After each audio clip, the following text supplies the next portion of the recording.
Terhadap tersangka diterapkan dua pasal.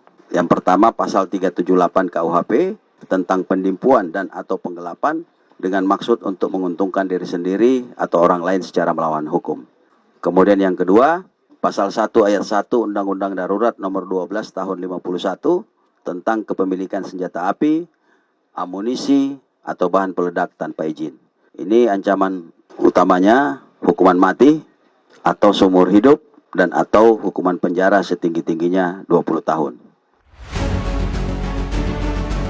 Pada kesempatan ini, Polda Kalsel kembali bersama-sama kita berkumpul untuk melakukan press release. Yang utama adalah pengungkapan kasus penipuan, di mana kasus penipuan ini sendiri menjadi menarik manakala korbannya adalah orang-orang yang ingin mendaftar ataupun ingin menjadi seorang anggota Polri di semua tingkatan. Mulai dari level penerimaan akademi kepolisian, kemudian penerimaan perwira polisi sumber sarjana, termasuk juga Bintara Polri. Dari hasil perbuatannya, terdapat total sebanyak 24 orang warga sipil menjadi korban penipuan yang tersebar di beberapa wilayah di Indonesia, antara lain Kalimantan Selatan sendiri, kemudian Jakarta, Jawa Timur, Riau, dan Jawa Tengah. Bahkan ada salah satu korbannya adalah artis yang berinisial AF yang berdomisili di Jakarta.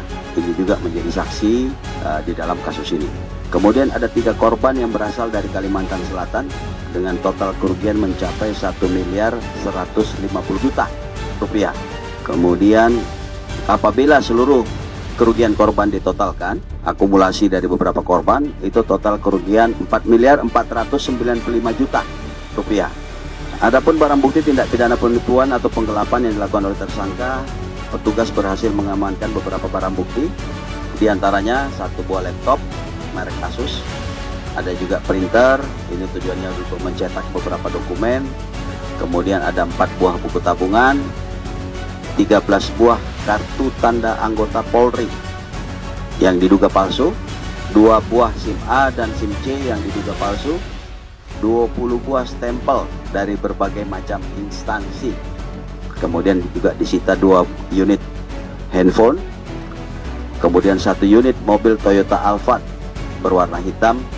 Ini keluaran tahun 2015, dipastikan dibeli dengan menggunakan uang hasil kejahatan. Kemudian 1 unit mobil BMW seri 320i tahun 2012 warna silver. Ini juga dipastikan dibeli atau diperoleh dari uang hasil kejahatan. Rekan-rekan sekalian, dapat juga saya informasikan selain kasus tindak pidana penipuan atau penggelapan yang telah dilakukan oleh tersangka, rekan-rekan di Treskrim Polda Kalsel juga bersama-sama dengan Bareskrim ini berhasil mengungkap kasus tindak pidana kepemilikan senjata api dan amunisi tanpa izin yang sah oleh tersangka Muhammad Ramadan alias Rama alias Agung bin Wibowo. Dalam kesempatan ini juga saya ingin menyampaikan bahwa terkait dengan proses rekrutmen atau penerimaan anggota Polri, seluruh tahapannya sekali lagi saya sampaikan tidak ada dipungut bayaran. Jadi kalau ada yang mengatasnamakan atau mengiming-imingi menggunakan jalur-jalur tertentu tetapi ujung-ujungnya duit, itu nggak usah dipercaya. Sekali lagi nggak usah dipercaya, karena sengaja kasus ini harus kita sampaikan ke publik biar juga publik percaya dan yakin bahwa memang modus-modus seperti ini banyak.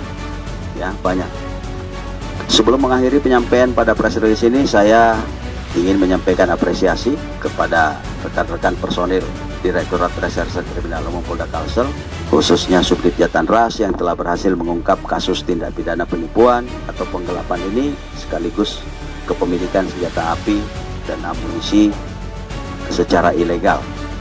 Tentunya sekali lagi pengungkapan ini menjadi pemicu atau motivasi yang kuat bagi anggota untuk senantiasa menunjukkan kinerja terbaik di dalam melaksanakan tugas yang diamanahkan oleh negara.